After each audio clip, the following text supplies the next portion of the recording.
On this week's episode, The Rise of Skywalker is here. But is it any good? The Witcher comes to slay Netflix viewing habits. And what are the best books of the decade? All this and more as we reach our next stop, the PCC Multiverse. And we're back with another episode of the PCC Multiverse. This is Gerald Glasser from Pop Culture Cosmos, Inside Sports Fantasy Football, the Lakers Fast Break Podcast, and Game Source. Thank you so much for listening to all of our great programs. But it wouldn't be a PCC Multiverse without my good friend. He is our Poe Dameron of Pop Culture Cosmos.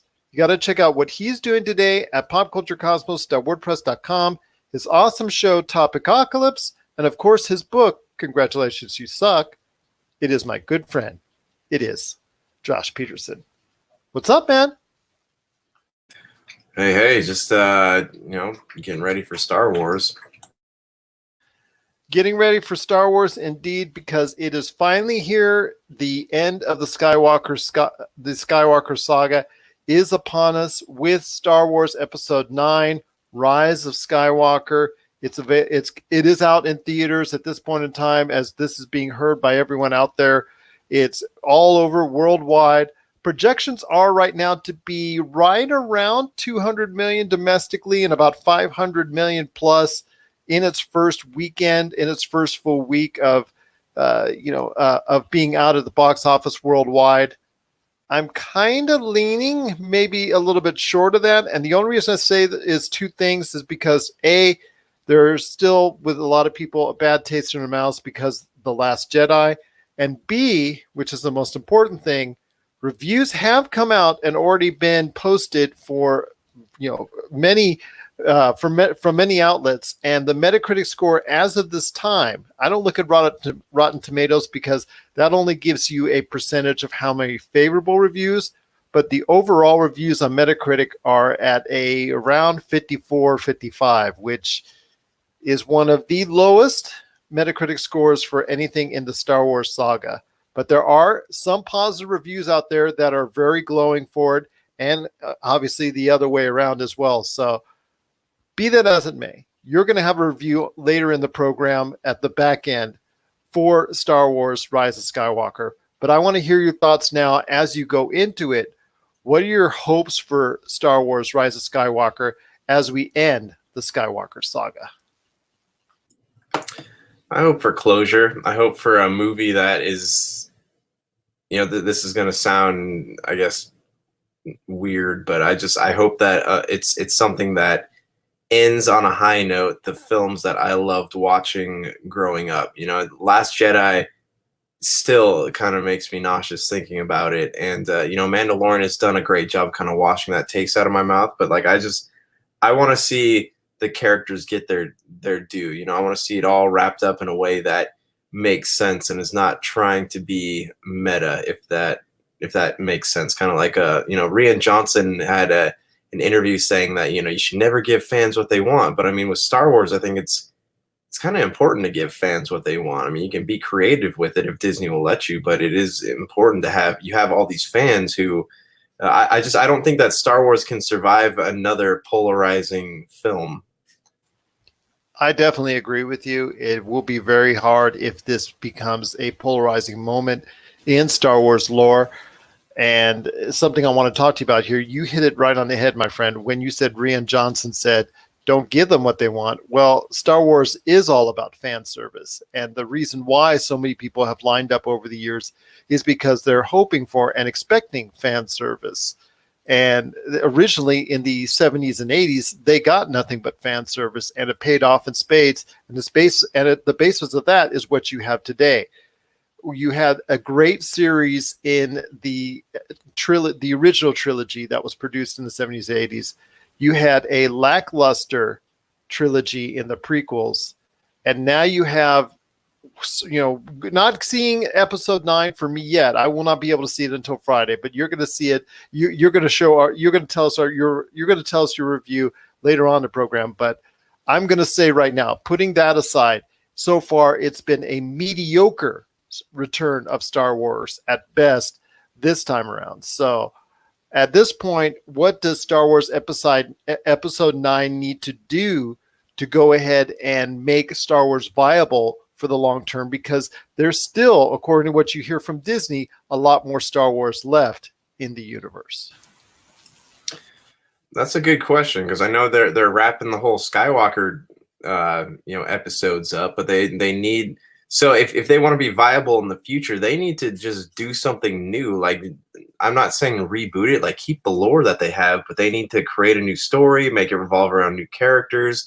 They need to leave behind what has already been done. We've had 9 episodes about Skywalkers. We need something new. They want to make sure Star Wars continues on for a whole other generation.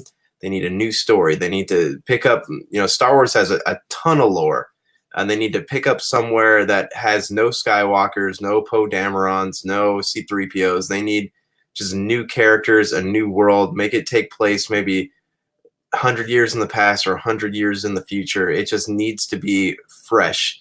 And that's the only way people are going to be interested in Star Wars again, because we've been fed the same thing for 9 films, 11 films, and a whole bunch of side series and cartoons. We need something new. We need something that's fresh, something that reinvigorates the saga. We need new. But Josh, this is the way. See, Baby Yoda, Baby Yoda.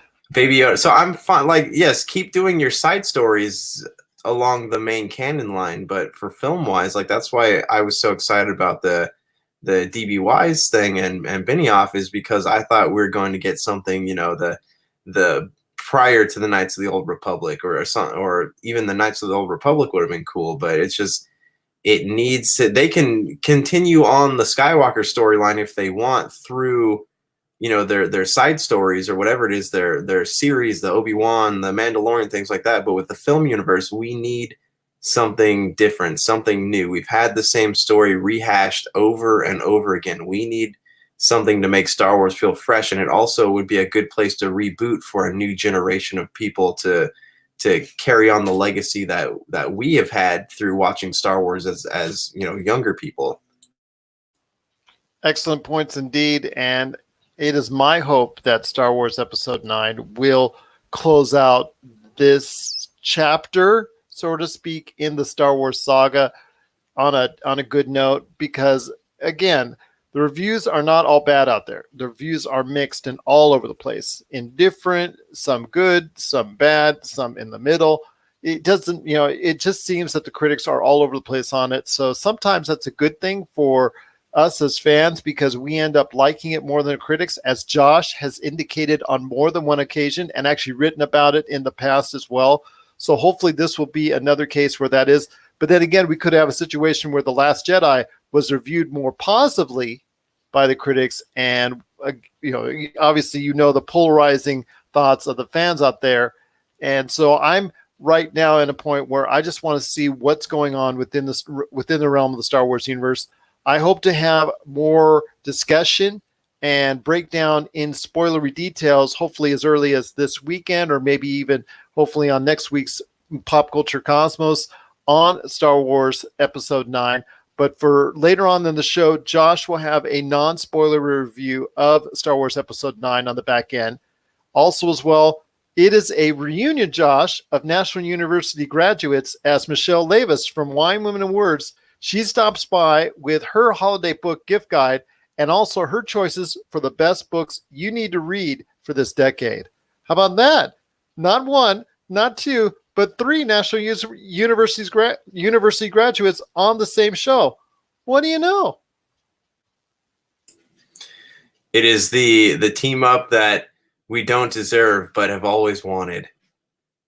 Absolutely. Shout out to all of our professors there at National University for going ahead and giving us the guidance for things like this and allowing us to go ahead and do what we do. So it is, again, Michelle Davis from Wine, Women, and Words. She's coming up here in a few minutes. But first, Josh, before we head to your review of Star Wars Episode 9 on the back end, and before we head to Michelle Davis from Wine, Women, and Words here in a minute, we got to talk The Witcher, because also on, I'll tell you what, December 20th is a momentous day, because not only Star Wars Episode 9 releases in full, but The Witcher comes to the Netflix.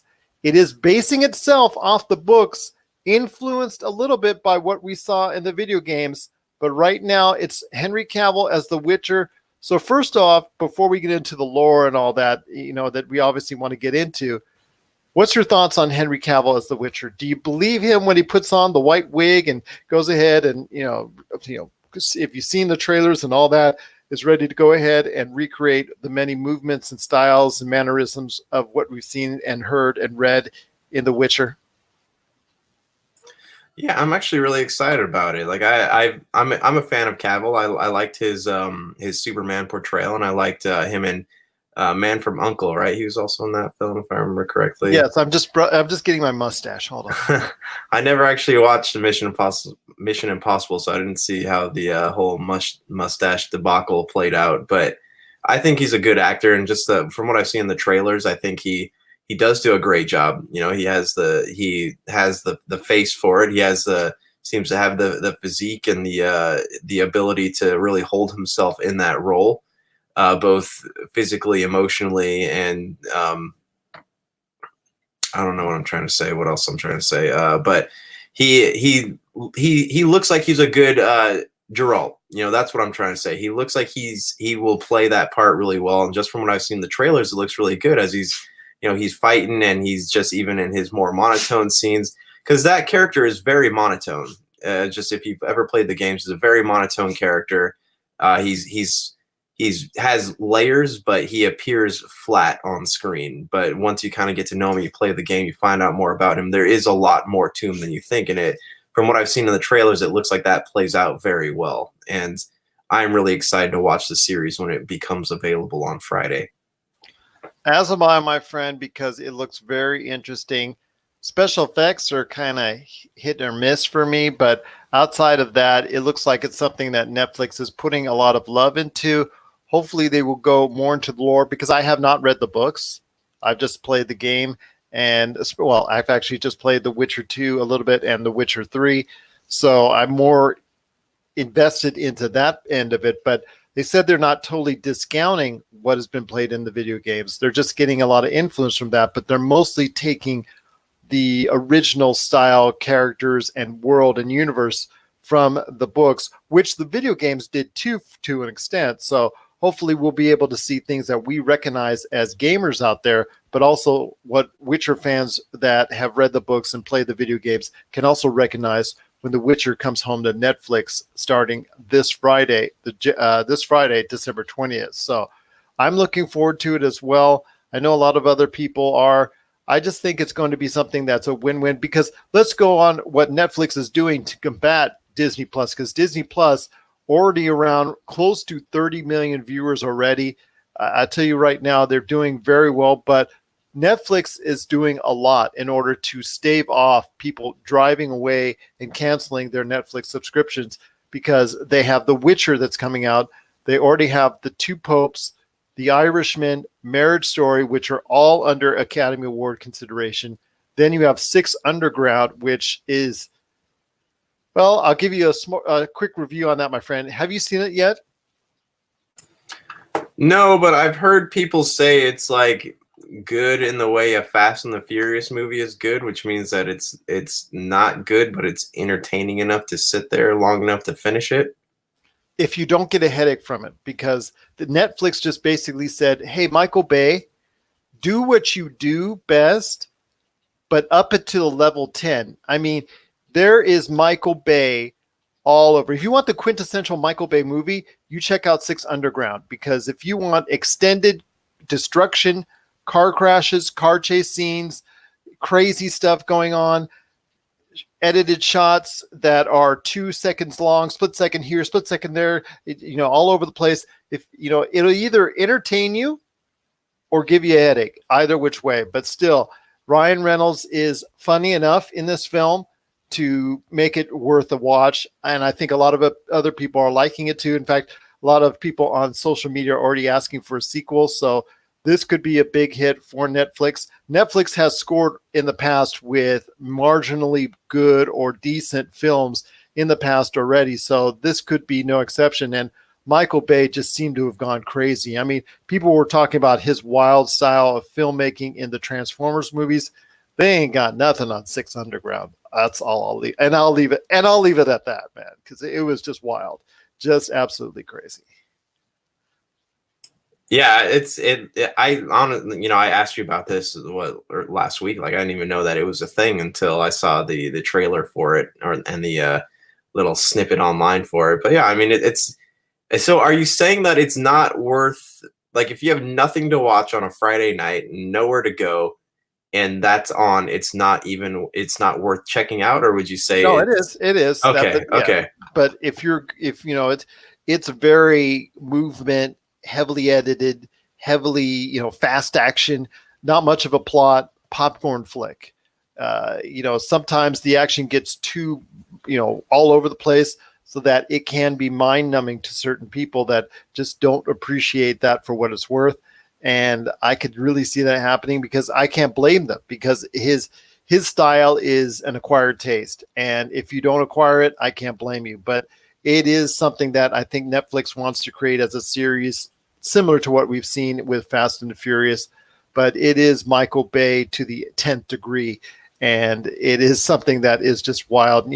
If you're interested in that type of flick, yes, but it's not going to be something that is going to be an awards earner of any type or anything of that nature. It's not even close, but it is something that it is a popcorn type film. And if you really want to see an action flick of any ilk at this point in time, that's not Star Wars or Jumanji rated, then you know what? I think Six Underground will probably fit that niche for you. For me, it gets a barely passing grade, but just a barely passing one. That's all it does. Well, all right, my friend, that's some thoughts right there. But with Netflix, with all that stuff coming out and all that stuff that is recently out, they're really combating hard Disney Plus. What are your thoughts out there on the great stuff going on with Netflix, including The Witcher and also Six Underground, Marriage Story, The Irishman, I forgot the other one. Oh, The Two Popes, or anything else Netflix has come out recently? They're loading up against Disney Plus. Is it something as a Netflix viewer you like? Do you like all the stuff that's coming out? Please share us your thoughts. popculturecosmos@yahoo.com. My friend, we're going to take when we come back, it's Michelle Levis from Wine Women and Words. She's going to talk to us about some great ideas, as always, with holiday book gift guides for those book lovers in your life. Plus, also as well, she's going to talk about the literary reads of the decade that she found the best and most enchanting for her as a literary specialist for her show Wine, Women, and Words. So she's going to talk about the books of the decade coming up right after the break. This is the PCC Multiverse. Oh, and also Josh Peterson as well on the back end will have his review of Star Wars: The Rise of Skywalker. This is the PCC Multiverse.